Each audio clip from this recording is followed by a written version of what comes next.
안녕하십니까. JTV 뉴스입니다. 전북 혁신도시의 둥지를 튼 공공기관들은 저마다 지역과 함께 성장하겠다며 상생을 강조하고 있습니다. 하지만 1,000만 원짜리 건물 소독까지도 서울 업체에 맡기고 있습니다. 말 따로 행동 따로인 실태를 이승환 기자가 보도합니다. 한국식품연구원은 지난해 1,380만 원짜리 건물 소독 용역을 서울 업체에 수의 계약으로 맡겼습니다. 화장실 비대 관리는 서울, 사업장 폐기물 처리는 대전 업체에게 수의 계약으로 줬습니다. 아주 특이한 경우는 그를 제외하고는 전주 이쪽의 지방 업체들하고 계약을 하거나 그렇게 하도록 저희가 이제 유도를 할 겁니다. 계속적으로. 혁신도시에 공공기관들이 들어설 때만 해도 많은 소상공인과 중소기업들이 기대를 걸고 부지런히 영업을 했던 상황. 하지만 실제로 그런 노력에도 불구하고 저희한테 돌아오는 매출이나 그런 부분은 많이 미비하거나 아예 없는 경우도 많습니다. 전라북도가 12개 공공기관에게 수의계약 자료를 요청한 결과 계약업체 소재지를 밝혀 답을 해온 곳은 4곳뿐이었습니다. 실제로 이들 업체가 3년 동안 진행한 696건의 수의계약 가운데 전북업체와 계약한 건 121건, 즉 17.4%였고 금액으로는 고작 10.8%였습니다. 지역에서 얼마든지 해결할 수 있는 청소나 인쇄, 문구나 도서 구입 같은 일까지 외지 업체를 쓰는 곳이 있기 때문입니다. 기존에 이용했던 업체들을 그냥 그 기존의 업체를 끌고 내려온 거 아닌가라는 생각도 들긴 하고요. 지역과 상생할 의지가 없는 것이 더 도드라진 이유라고 저는 생각을 합니다. 다른 지역보다 가뜩이나 파급 효과가 미흡한 전북 혁신도시가 가장 기본적인 수의계약조차도 갈 길이 멀어 보입니다. JTV 뉴스 이승환입니다. 지난달 정부가 세계무역기구 WTO에서 우리나라의 개발도상국 지위를 포기하겠다고 발표했습니다. 농민들이 이런 상태로는 더 이상 농사를 지을 수 없다며 거세게 반발하고 있습니다. 오정현 기자의 보도입니다. 막바지 가을 거지로 논밭에 있어야 할 트랙터들이 도심으로 몰려듭니다. 정부가 세계무역기구 WTO에서 우리나라의 개발도상국 지위를 포기하기로 하자 더 이상 농사를 못 짓겠다며 농민들이 트랙터를 반납하겠다고 나선 겁니다. 개도국 지위 포기 방침 처리해라! 볼이나 밀도 아직 덜 갈았고 가을 거제 덜 끝난 상황인데 농업 포기죠. 이거는 농업을 이제 더 이상 정부에서 지키지 않고 시장 원리에 맡기겠다라고 선언한 거랑 똑같은 거죠. WTO 개도국 지위 포기는 앞으로 있게 될 협상부터 적용되는 만큼 당분간 개도국 특혜는 변동이 없다는 게 정부 설명. 513%를 부과하는 수입쌀 관세나 1조 5천억 원 수준인 정부 보조금도 새 협상이 있기 전까진 유지된다는 얘기인데 농민들은 당장 타격이 뻔하다고 주장합니다. WTO가 지금 진행이 안 된다고 해서 미국에서 다른 나라에서 이런 거 요구하지 않을 거라 이거는 진짜 환상이에요. 힘 있는 나라들 계속 요구가 들어올 겁니다. 그러면 당장 내년부터 쌀 관세율도 낮춰야 되고. 정부는 작물과 관계없이 동일한 보조금을 지급하는 공익형 직불제 도입을 추진하는 등 성난 농심 달래기에 나섰지만 농민들은 개도국 지위 포기는 받아들일 수 없다는 입장. 전라북도 농민들은 전주와 남원 등에서 집회를 계속한 뒤 오는 30일 전국 농민대회까지 투쟁을 이어갈 거라고 예고했습니다. JTB 뉴스 오정현입니다. 익산시가 농업인들이 20년 전부터 사용해온 농업인 회관에 대한 매각을 추진해 반발을 사고 있습니다. 익산시는 북부 청사 건립 비용 마련을 위해 어쩔 수 없다는 입장이지만 농민들은 철회를 촉구하고 있습니다. 김진형 기자입니다. 익산시 소유의 건물로 20년 전부터 농민단체들이 사용한 농업인 회관입니다. 현재 익산농민회와 친환경농업인연합회, 익산시 여성농민회가 입주해 있습니다. 그런데 이들 단체가 농업인 회관을 떠나야 할 처지에 놓였습니다. 익산시가 하매읍에 조성하는 북부청사 건립 비용을 충당하기 위해 매각을 결정했기 때문입니다. 농민단체들은 오랫동안 사용해온 농업인 회관을 비워줄 수 없다며 강하게 반발하고 있습니다. 익산시가 자신들을 무시한 채 시의회하고만 이전 협의를 강행하고 있다며 불만을 드러냅니다. 진정으로 우리하고 협의를 한 이후에 우리가 이주할 수 있는 공간이다. 신축 건물 준다든가 대체정사 충분히 협의가 됐을 때 그 이후에 의회하고 협의를 하는 것이 맞다고 생각합니다. 익산시는 북부청사 인근에 새로 마련한 건물로 이들 단체들이 옮겨가면 된다는 입장입니다. 북부청사 후면동에 리모델링을 하고 있기 때문에 그 단체 희망하는 입주를 희망하는 그 단체들은 다 수용해서 그 사무실 공간을 좀 내주고 있습니다. 익산 농업인 회관 매각은 입법 예고된 관련 조례 개정안이 시의회의 의결을 거치면 조만간 결정될 전망입니다. 그러나 농민단체는 매각을 절대 받아들일 수 없다며 강경한 입장이어서 갈등은 쉽게 풀리지 않을 것으로 보입니다. JTBC 뉴스 김진영입니다. 전북 도민들의 압도적인 지지로 탄생한 문재인 정부가 임기의 반환점을 돌았습니다. 대선 기간에 전북의 친구가 되겠다던 문 대통령은 취임 후 4차례나 전북을 방문해 힘을 실었지만 새만금 사업을 제외하면 상당수 공약은 여전히 실현되지 않고 있습니다. 하원호 기자입니다. 취임 22일 만에 군산을 찾은 문재인 대통령은 속도감 있는 개발이 중요하다며 새만금을 직접 챙기겠다고 말했습니다. 핵심 인프라를 빠른 시일 내에 확충하여 새만금이 환황의 경제권의 거점이 되도록 최선을 다하겠습니다. 약속대로 새만금 사업엔 속도가 붙었습니다.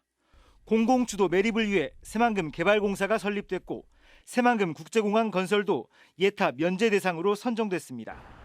전북 출신 장 차관급 인사도 23명으로 역대 최고 수준을 기록했고 6조 원대에 머물렀던 전북 예산도 2년 연속 7조 원을 돌파했습니다. 적지 않은 성과가 있었지만 아쉬운 부분도 많습니다. 대통령 공약이었던 제3금융중심지 지정은 유보 상태로 머물러 있고 군산조선소 재가동 역시 기약이 없습니다. 탄소산업진흥원 설립을 위한 탄소소재법은 국회에 발목이 잡혀 있습니다. 군산조선소 문제나 제3금융중심지 조성 같은 부분들도 저희 도가 주도적으로 노력하고 정치권과 연대를 해서 집권 후반기에 가시적인 성과가 도출될 수 있도록. 지난 대선에서 가장 높은 지지를 보냈던 도민들은 문재인 정부가 남은 임기 동안 전북의 어떤 친구가 될 것인지 지켜보고 있습니다. JTBC 뉴스 하원호입니다. 다양한 시설을 갖춘 순창 발효 소스토굴이 관광객들에게 큰 인기를 모으고 있습니다.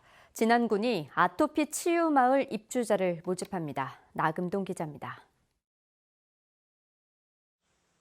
장의 역사를 한눈에 볼 수 있는 전시관은 물론 가상현실 체험까지 순창 발효 소스토굴에 관광객들이 몰리고 있습니다. 올해 들어 지난달까지 7만 8천 명이 찾으면서 지난해 같은 기간보다 2만 명 넘게 늘었습니다. 순창구는 올해 처음으로 관광객 10만 명을 달성할 것으로 기대하고 있습니다. 진안군이 정천면에 조성 중인 아토피 치유마을 입주자를 모집합니다. 신청 자격은 아토피 안심학교에 재학 중이거나 재학 예정인 아토피 환아가족으로 진안군으로 반드시 전입신고를 해야 합니다. 진안군 아토피 치유마을 조성으로 현재 아토피 안심학교로 지정된 조림초와 부기중학교의 운영도 활성화될 것으로 기대됩니다. 남원시가 노암동 금암공원을 야경이 아름다운 가족 생태공원으로 조성합니다. 남원시는 4만 제곱미터 규모의 금암공원에 잔디광장과 폭포, 전망대, 갈대조명 등을 새로 설치해 오는 2024년까지 야경 명소로 만들 계획입니다. 광활루원과 테마파크 등 주요 관광지와 연계한 관광남원의 새로운 랜드마크로 조성해 나가겠습니다. 익산 교도소 세트장이 한국상품학회가 시상하는 대한민국 상품대상을 받았습니다. 지난 2005년 폐교를 활용해 조성된 교도소 세트장은 7번 방의 선물, 신과 함께 2 등 국내외 영화와 드라마 300여 편이 촬영됐습니다. JTBC 뉴스 나금동입니다. 내년도 국가 예산을 최종 심의하는 국회 예결위 예산 소위에 전북 국회의원이 8년 만에 단 한 명도 들어가지 못했습니다. 국회 예결위는 민주당 7명, 자유한국당 6명, 바른미래당 2명 등 15명으로 예산 소위를 구성했지만 전북 지역구 의원은 물론 전북이 고향인 연고 의원도 모두 빠졌습니다. 전라북도는 이에 따라 소위에 참가한 다른 지역 의원들에게 협조를 요청한다는 계획이지만 이른바 예산 전쟁의 최전선에 도내 의원이 한 사람도 없어 예산 확보에 상당한 어려움이 예상됩니다. 부안에서 채집한 야생조류 분변에서 AI 바이러스가 검출됐습니다. 국립환경과학원은 지난 5일 부안군 개화면 동진강 하류에서 채집한 야생조류 분변에서 H5형 AI 바이러스가 검출됐다고 밝혔습니다. 환경과학원은 이 바이러스의 고병원성 여부를 조사하고 있습니다.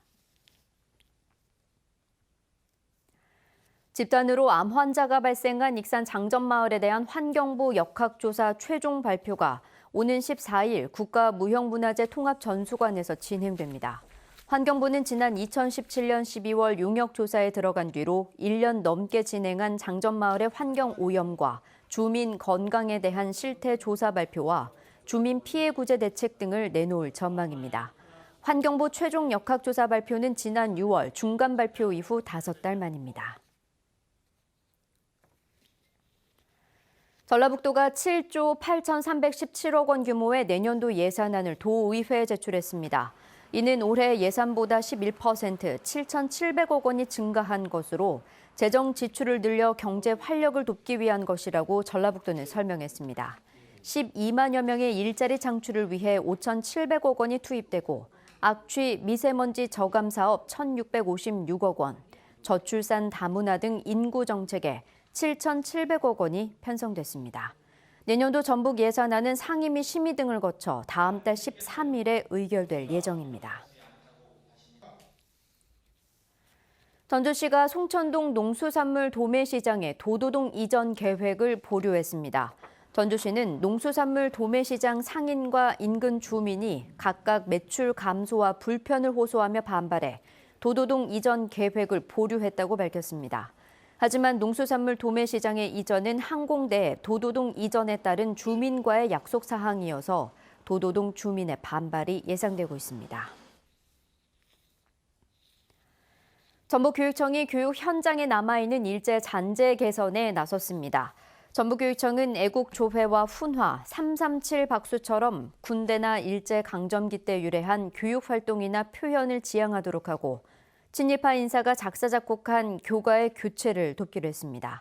또한 일제강점기 때 학교에 많이 심어진 가에즈카 향나무를 다른 나무로 바꿔 심고 운동장 조회되는 학생 놀이공간 등으로 바꾸기로 했습니다. 수능 시험 하루 전인 내일 예비 소집이 실시됩니다. 전북교육청은 수험생들은 내일 예비 소집에 반드시 참석해 수험표를 전달받은 뒤 선택 영역과 선택 과목이 맞게 기록되어 있는지와 함께 시험장 위치도 확인해달라고 밝혔습니다. 전북교육청은 13개 시군 시험장, 61개 시험장에서 치러질 수능 시험지와 답안지도 오늘 한국교육과정평가원에서 넘겨받을 예정입니다.